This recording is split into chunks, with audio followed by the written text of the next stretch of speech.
Continuamos con la cuarta lección del nuevo nacimiento y estamos viendo las características de nuestra nueva identidad. Continuamos con Mateo 5, 13 al 16, donde se nos dice que somos luz y sal. Dice así Mateo 5, 13 al 16. Vosotros sois la sal de la tierra, pero si la sal se desvaneciere, ¿con qué será salada? No sirve más para nada, sino para ser echada fuera y hollada por los hombres. Vosotros sois la luz del mundo, y una ciudad asentada sobre un monte no se puede esconder, ni se enciende una luz y se pone debajo de un almud, sino sobre el candelero y alumbra a todos los que están en casa. Así alumbre vuestra luz delante de los hombres, para que vean vuestras obras y glorifiquen a vuestro Padre que está en los cielos. Entonces, la palabra del Señor aquí nos enseña de que nosotros somos la sal de la tierra. La sal nos sirve para dar sabor a la comida. Nosotros como cristianos, al vivir la vida cristiana, cuando Cristo toma el control de nuestra vida, los demás cuando nos vean van a querer ser como nosotros. Es como que nosotros estamos dándoles sabor para que ellos puedan experimentar lo que es realmente la vida. Si nosotros no ponemos comida a la sal, no tiene sabor, no nos va a gustar, nos llama la atención. Cuando nosotros vivimos y Cristo gobierna nuestra vida, la gente va a querer ser como nosotros. Entonces, cuando estamos hablando de ser sal de la tierra, es que estamos produciendo nosotros con nuestra vida, con nuestro testimonio, el deseo para que otros quieran también ser como Cristo es. Pero versículo 14 también nos dice que somos la luz del mundo. Y dice, una ciudad asentada sobre un monte no se puede esconder, ni se enciende una luz y se pone debajo de un almud, sino sobre el candelero y alumbra a todos los que están en casa. Aquellos que hemos recibido a Jesucristo, pasamos a ser luz. Es como algo que va a ser bien obvio. Y el versículo 16 dice, así alumbre vuestra luz delante de los hombres, para que vuestras buenas obras, para que vean vuestras buenas obras y glorifiquen a vuestro Padre Celestial. Por las obras que nosotros hacemos, por la manera en que vivimos, nosotros vamos a alumbrar el camino de otros. Cuando nosotros vivimos como Cristo vive, las otras personas van a ver lo que nosotros hacemos. Y de esa manera nosotros estamos guiándoles hacia otras personas a Cristo. Hoy en día hay muchas personas que se dicen cristianas, pero no tienen ese testimonio. Sus obras no tienen nada que ver con lo que Cristo hace. Y Dios nos está invitando a nosotros para que nosotros podamos ser sal y ser luz. Es decir, tener un estilo de vida que refleje a Cristo. La siguiente característica de nuestra nueva identidad es que somos embajadores de Cristo. En 2 Corintios 5, 20 dice que somos embajadores de Cristo. 2 Corintios 5, 20 dice, así que somos embajadores en nombre de Cristo, como si Dios rogase por medio de nosotros. Os rogamos en el nombre de Cristo, reconciliaos con Dios. Nosotros, como embajadores, llevamos la voz de nuestro Rey. Un embajador tiene el trabajo de llevar la voz o el mensaje del presidente a otros países. La nación es representada por esa persona en otros países. nosotros como embajadores de Jesucristo representamos a Cristo. Llevamos el mensaje de Cristo, el pensamiento de Cristo. Un embajador no va a anunciar su propio pensamiento. Él está en la obligación de anunciar el pensamiento del presidente de una nación. Las políticas que está establecido en su país. Nosotros estamos para anunciar la voz de Dios, la voz de Cristo, el mensaje de Cristo, para que nosotros podamos expandir el reino. Somos representantes de nuestra ciudadanía celestial. Somos como embajadores. Y así es como debemos hacernos. Como debemos vernos a nosotros mismos. Ya no como ciudadanos de este mundo, sino que nosotros somos ciudadanos de nuestra patria celestial. Y aquí en este mundo somos como embajadores. Así que si yo soy, o si yo nací en el Ecuador, ahora yo soy embajador en Ecuador, o embajador al país donde yo voy, para ser representante de mi ciudadanía celestial. Entonces, ese es un gran privilegio que nosotros tenemos ahora. La siguiente característica de nuestra nueva identidad es que nosotros somos coherederos con Cristo. Romanos 8:17. Cuando nosotros somos coherederos con Cristo, entonces estamos hablando de que ahora participamos de la herencia de Cristo. Leamos ahí Romanos capítulo 8, el versículo 17. Romanos 8:17.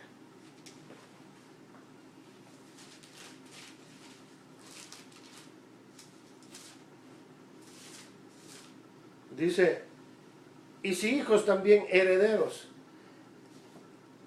herederos de Dios y coherederos con Cristo, si es que padecemos juntamente con Él, para que juntamente con Él seamos glorificados.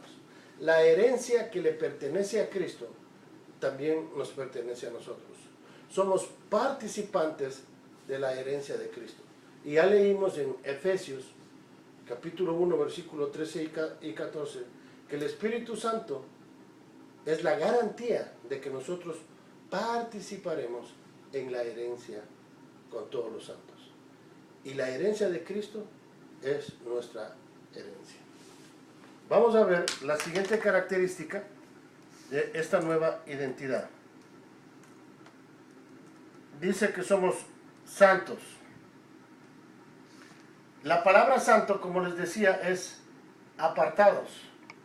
Y casi en todas las salutaciones de Pablo, en sus cartas, en Efesios dice a los santos y fieles. En Primera de Corintios dice a los santificados llamados a ser santos. Entonces, Dios nos está llamando a nosotros a vivir una vida apartada para su servicio. La palabra santo significa apartado. Y como hijos de Dios, hemos sido apartados ahora para servirle a Dios. La siguiente característica es de ser justificado.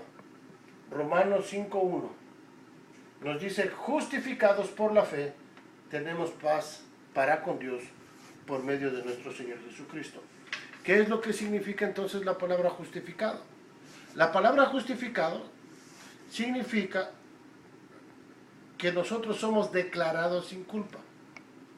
La justificación es una declaración legal que Dios hace de las personas que hemos creído en Cristo Jesús, que nos dice que no tenemos culpa. Dios nos declara sin culpa. Así que nuestros pecados son perdonados, son echados al fondo de la mar, donde ya no podemos encontrarlos. Dios nos ve ahora a través de su Hijo Jesucristo. A través de la sangre de Jesucristo, Él nos mira a nosotros limpios de todo pecado. Como la palabra de Dios nos dice la sangre de su Hijo nos limpia de todo pecado. Miremos ahí en Apocalipsis, el capítulo 7, el versículo 14. Dice, y yo le dije, Señor, tú lo sabes. Y él me dijo, estos son los que han salido de la gran tribulación y han lavado sus ropas y las han emblanquecido en la sangre del Cordero. La sangre de su Hijo Jesucristo limpia las ropas de los santos. Ahora, es interesante esto porque dice aquí que la sangre de Cristo es la que limpia las ropas de los santos, en este caso de aquellos que morirán en la gran tribulación. Ahora, si nosotros nos hacemos la pregunta, si yo lavo la ropa en sangre, ¿de qué color me va a salir la ropa? Obviamente me va a salir de color rojo. Pero ¿qué es lo que sucede? Aquí las ropas salen blancas después de ser lavadas en la sangre del Cordero. ¿Por qué?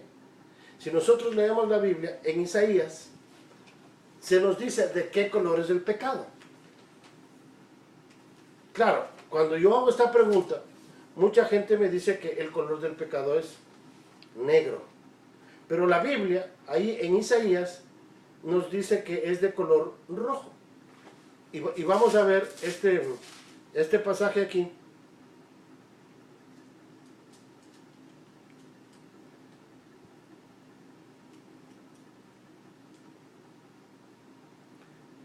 Isaías 1:18 dice, venid luego, dice Jehová, y estemos a cuenta.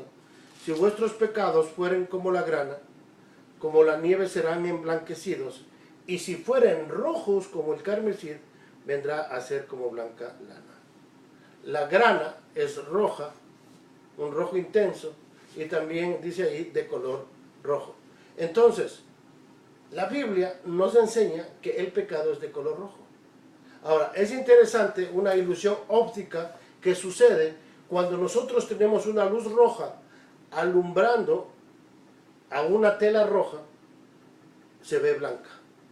Y eso me di cuenta en una vez que estábamos haciendo un video donde había un cambio de luces. Y una señorita estaba vestida con un vestido rojo. Y cuando la luz roja alumbró al vestido rojo, vimos en el video que en ese momento se veía color blanco. Entonces yo les invito a que hagan este experimento. O en un cuarto oscuro pueden poner una luz roja para que alumbre a una tela roja. Y ustedes van a ver cómo se ve eso. Entonces, lo impresionante de esto es que Dios nos ve a través de la sangre de su Hijo Jesucristo. ¿Y cómo nos ve? Con vestiduras blancas. Y eso es lo que nos habla a nosotros de la justificación. Dios nos declara sin culpa porque nos ve a través de la sangre de su Hijo Jesucristo. ¿No les parece precioso esto? Dios es el que nos limpia de todo pecado y nos declara sin culpa. Veamos otra de las características de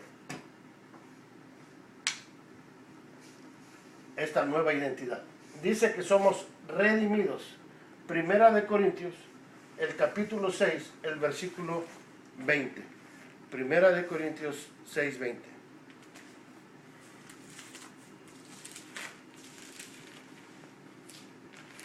Dice, porque habéis sido comprados por precio, glorificar a Dios en vuestro cuerpo y en vuestros espíritus, los cuales son de Dios. Y ahí tenemos la palabra comprados. Es la palabra redimidos. Porque la palabra redimidos tiene tres aspectos que son importantes. Una, que somos comprados por un precio. Dos, que somos sacados del cuerpo del mercado de esclavos. Y tres, que somos puestos en libertad. Cuando Cristo nos compró a nosotros, nos compró con su sangre preciosa. Y nos saca de la esclavitud del pecado para ponernos en libertad. Esto es, para que nosotros podamos vivir haciendo la voluntad de Dios. Antes éramos esclavos al pecado y no podíamos nosotros hacer la voluntad de Dios. Pero ahora que nosotros hemos sido sacados del mercado de esclavos, de la esclavitud del pecado, hemos sido puestos libres. Y esa libertad no es para hacer lo que a mí me dé la gana o lo que yo quiera. Esa libertad es la libertad para poder hacer la voluntad de Dios. Entonces, cuando estamos hablando de redención, estamos hablando de que somos comprados con su sangre. Dios nos da el poder para salir de esa esclavitud del pecado. Dios no solamente que me saca del mercado de esclavos, sino que Dios me da el poder para yo poder vivir en victoria sobre el pecado. Y Él me pone ahora en libertad para que como un instrumento de justicia yo pueda vivir haciendo la voluntad de Dios. Entonces son esas tres cosas que implica la redención. Si nosotros hemos sido redimidos, nuestros pecados han sido perdonados, tenemos ahora la capacidad para poder vivir una vida santa y poder vivir en libertad, siempre dándole gracias a Dios porque Él me ha comprado con su sangre. Otro de los aspectos que ahora vamos a ver en la Biblia dice que ahora somos amigos de Cristo. Vamos a leer Juan 15:14. Juan 15:14.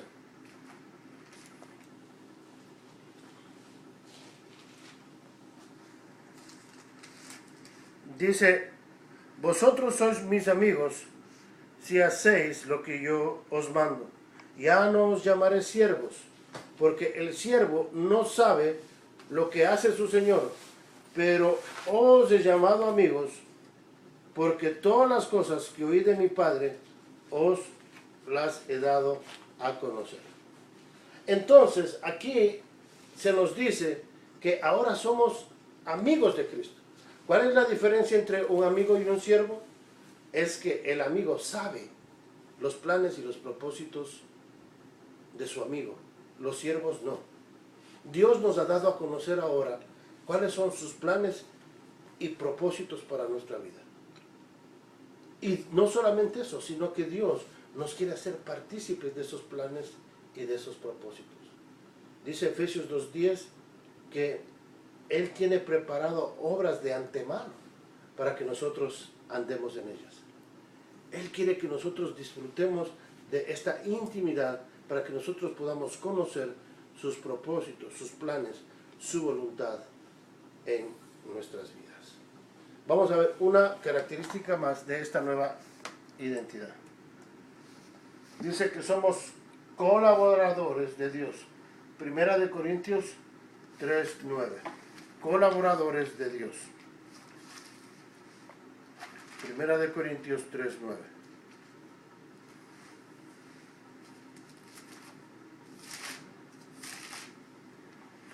Dice, porque nosotros somos colaboradores de Dios y vosotros sois labranza de Dios, edificio de Dios. Entonces, nosotros podemos ser colaboradores de Dios en el sentido de que nosotros somos instrumentos de Dios. Nosotros colaboramos con Dios como sus instrumentos. Entonces, cuando yo colaboro como instrumento de Dios, es como un guante.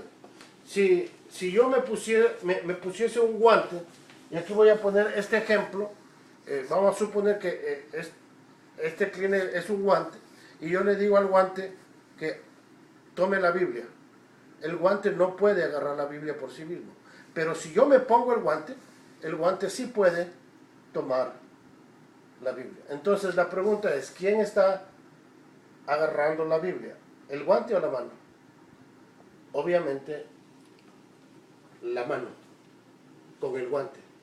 En este ejemplo, Cristo es la mano y el guante somos nosotros.